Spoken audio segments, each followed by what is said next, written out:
And lastly, for this week's episode, and I know you're thinking, Jake, you're just playing the same crap that you've played before. You're complaining about YouTube and saying YouTube has to be better. And you threw in a little curveball to talk about pro wrestling, but now you're talking about the same things again. We're talking about the streaming wars. Yes, I am talking about streaming platforms again, where back in November of last year, I talked about how we have too many streaming services, and that was just simply talking about the Disney Plus stuff. Well, as you can imagine, more things have developed, and we have even more streaming services. Now we have Apple TV Plus, now we have HBO Max, and then NBC Universal has their new version of a streaming app, a streaming platform. It's just called Peacock, which I appreciate the name, just because hey, why not just use the name of our logo? So I'm gonna come at this from a different angle.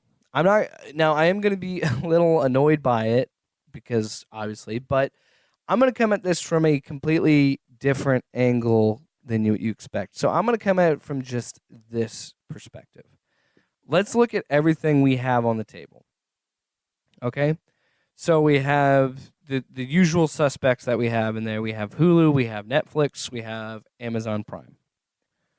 So now we have added to this, we have HBO Max, which, by the way, we still have HBO Go or HBO Now, depending on if you have a cable provider for HBO Go or not. So there's HBO Max, Apple TV Plus, Disney Plus, Peacock, CBS All Access has been around for a while. That's someone that is more of a usual suspect. Criterion Channel and Quibi, I believe. This is the problem with the people say about this is the streaming wars. We're in it now. And, people are worried about this. So if you were to buy all of these things, say you really didn't, you had serious FOMO of all this stuff, and you wanted to be able to see every possible show or movie that you could have, it would be about $75-$80 with everything. And I mean, yes, you could probably make an exception to Hulu Plus and Disney Plus because you could bundle that with ESPN Plus for about $13 a month. So you do have some leeway there. But this is how I'm going to come at from a different angle. I'm not that worried about the streaming wars. There, I said it. I know you're surprised. You might be freaking out. I'm not that worried about it. I really not. Because I already have the core three that I watch things on. I already have HBO, I already have Netflix, and I have Hulu. And if you were paying attention to the beginning of this show, I mostly watch things on YouTube. I'm not someone that has to binge watch something or watch something right away and I need to see it. I'm not that guy anymore. I've given up on that perspective because my brain is broken by the streaming wars. And I'm coming at this from an angle that's different that I think you're going to see more people come to. About a few years ago, I started investing in collecting Blu-rays. Now, I know that's kind of silly because Blu-rays have been around for a while. But, I'm a slow learner, I guess. I'm a late adopter on technology. Point is this. People really didn't laugh at me, but some friends were questioning my choices because they're like, Jake, everything's streaming now and you can watch pretty much anything you want streaming. But even then I said, I don't trust it. I don't believe in that because, each website can only have so much bandwidth. And you can only have so much data and content on a Netflix or a Hulu or, whatever you may be streaming on.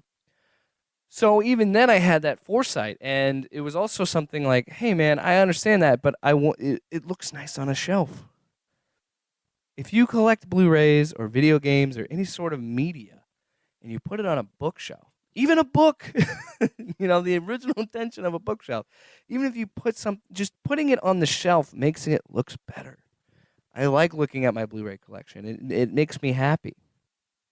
And you also have to keep in mind, I don't necessarily buy every movie when it comes out on Blu-ray. I'll wait and I'll go to used game stores that usually have a ton of used Blu-rays. Now, am I kind of tempting fate because I might get a Blu-ray that doesn't work or, this, that, or the other thing. Sure, I understand that. But if I go to, say, in Des Moines, it's JCD in the lobby shop.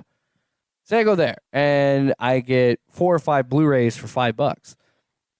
Spending $20 for 4 or 5 movies, all movies that I really love and enjoy, I want to watch over and over again, great. Now, Jake, you were like, you could get that and so much more if you took that money and invested in another streaming service. I could, but those movies aren't going to be there forever unless it's produced by the company, unless it's a Netflix original or a Hulu original. There's nothing sacred, and you're seeing it now because Netflix, granted, they got Seinfeld in 2021 out of the deal, but you saw it. NBC Universal plucked The Office and plucked Park and Rec and said, we're putting it on Peacock. You know what I can do in response to that? I can go buy the complete freaking season on DVD or Blu-ray and watch it that way.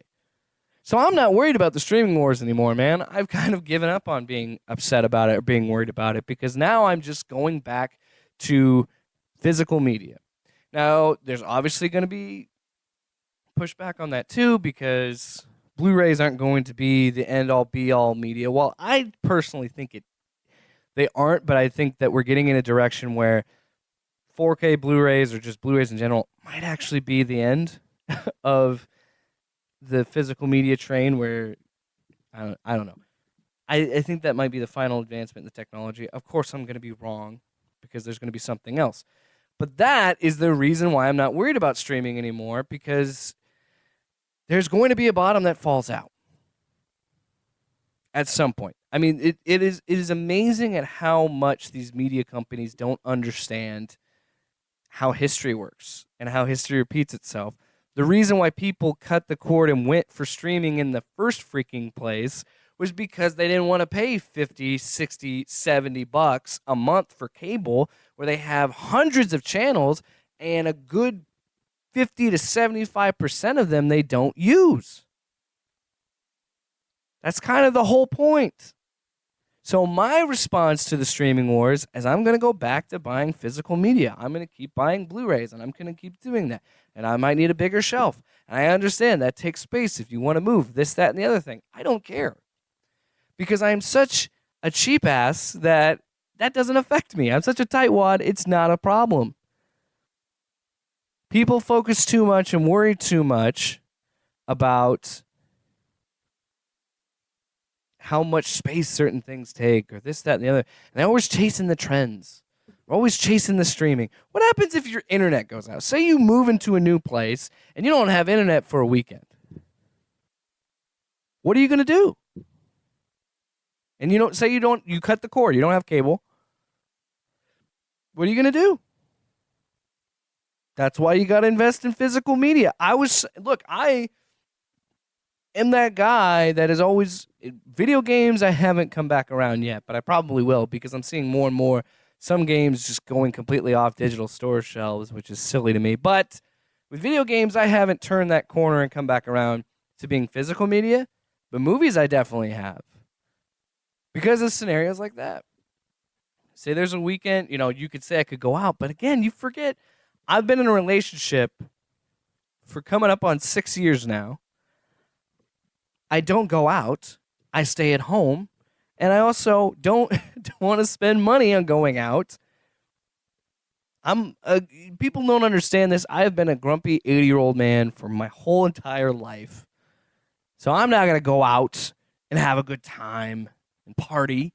I'm going to stay at home and watch RoboCop for the 20th time. I'm going to watch The Matrix for the 20th time. You see what I'm getting at? Don't be scared of the streaming wars. Fight back and buy physical media. Buy a Blu-ray.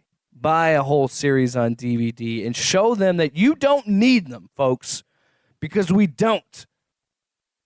I'm not worried about the streaming wars, and neither should you. This is a call to arms. If you love movies like I do, if you love entertainment like I do, then think about this and ask yourself, do you really want to be paying $80 a month for shows that you probably might not even like. Are you really going to spend $80 a month to watch The Office for the 10,000th time, or Parks and Rec for the 10,000th time?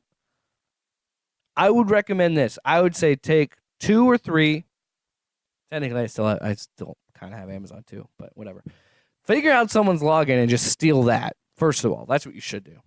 Actually, don't do that. I'm not telling you to steal, you degenerates. But find 1 or 2 streaming services that you really want, whether it be Disney Plus or Peacock or whatever, or Netflix or Hulu or whoever. Pick 1 or 2 of those, stick with them, and then buy physical media. Because I can understand maybe wanting to stick with Netflix or Hulu or things like that. I can understand that. Limit yourself to maybe 1 or 2. Take that $80, cut it down to probably, I don't know, 20 to 30. So you're saving an upwards of $50 to $60. And buy some freaking cheap Blu-rays. Support local businesses. Go to these used movies or video game stores. Support local businesses. Save yourself a ton of money. And still enjoy yourself. Hell, even go to a movie theater. Well, not those are expensive too. Damn. Buy physical media. That's my response to the streaming wars. That's my different angle to this. I'm not angry. I'm not upset. I'm not in any way pissed. I'm accepting the fact that I'm not going to just buy up every single streaming platform. It's silly. It's dumb. And the only way they're going to learn is if you vote with your wallet. Because not every single IP needs a streaming service. NBC Universal doesn't need a streaming service. The Criterion Channel doesn't need a streaming service. Hell, CBS doesn't even need a streaming service. Do I really need CBS All Access to watch 20 episodes of NCIS? Do they do Law and Order? I don't know. Law and Order of some kind? CSI, that's the one I'm thinking of, too. NCIS or CSI? No, you don't. Buy physical media. That's how we stop the streaming wars.